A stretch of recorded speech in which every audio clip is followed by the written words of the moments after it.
বাজেটে আইসিটি খাতের জন্য সুখবর থাকলেও দুঃসংবাদ অপেক্ষা করছে টেলিকম খাত থেকে।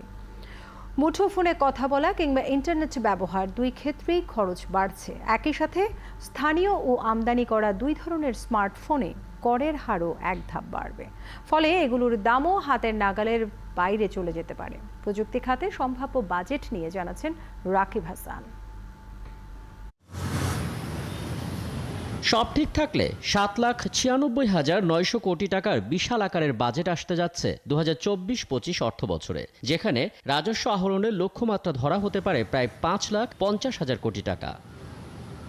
রাজস্বের নজর থেকে এতদিন একটু দূরেই ছিল দেশের আইসিটির ২৭টি খাত। তবে এবার বাজেটে এর মধ্যে অন্তত ৭টি খাত করের কবলে পড়বে। প্রযুক্তি সংশ্লিষ্টদের দাবি, শুধু কর অব্যাহতিই নয়, দরকার নীতি সহায়তা।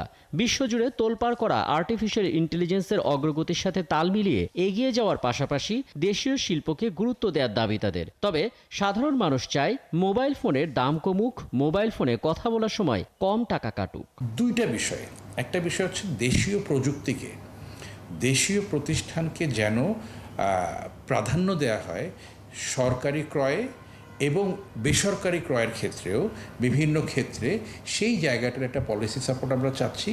আর দ্বিতীয় পলিসি যে সাপোর্টটা আমরা চাচ্ছি সেটা হচ্ছে মানব সম্পদ উন্নয়ন। এবার মোবাইল ফোনে কথা বলা বা ইন্টারনেট ব্যবহারের ওপর সম্পূরক শুল্ক বাড়ানোর ঘোষণা আসতে পারে। বর্তমানে স্থানীয় পর্যায়ে মোবাইল ফোন উৎপাদনের সব মিলিয়ে ২৬% আর আমদানি করা মোবাইল ফোনে ৫৭% শুল্ক দিতে হয়। এবার আরও ৫% সম্পূরক শুল্ক বাড়তে পারে।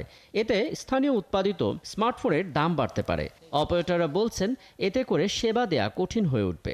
যখনই আপনি টেলিকম সাবস্ক্রাইবারদেরকে এই ধরনের ট্যাক্স আপনি বাড়াবেন, তখন কনজামশনটা তারা অটোমেটিক্যালি কমিয়ে দেয়।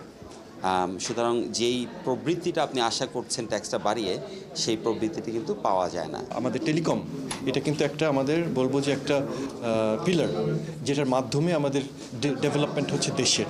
আমাদের কিন্তু জিডিপি কিন্তু টেলিকমের উপর নির্ভর করে। দেশের উৎপাদিত স্মার্টফোনের বাজারে প্রণোদনার কথা জানিয়ে এনবিআরকে চিঠি দিয়েছে বিটিআরসি। প্রতিষ্ঠানটি বলছে, এটি কার্যকর করা হলে কিছুটা হলেও ইতিবাচক প্রভাব পড়বে।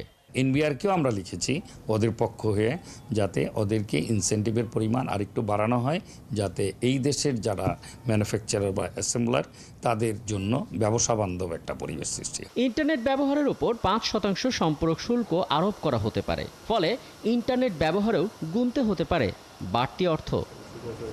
রাকিব হাসান, ৭১, ঢাকা।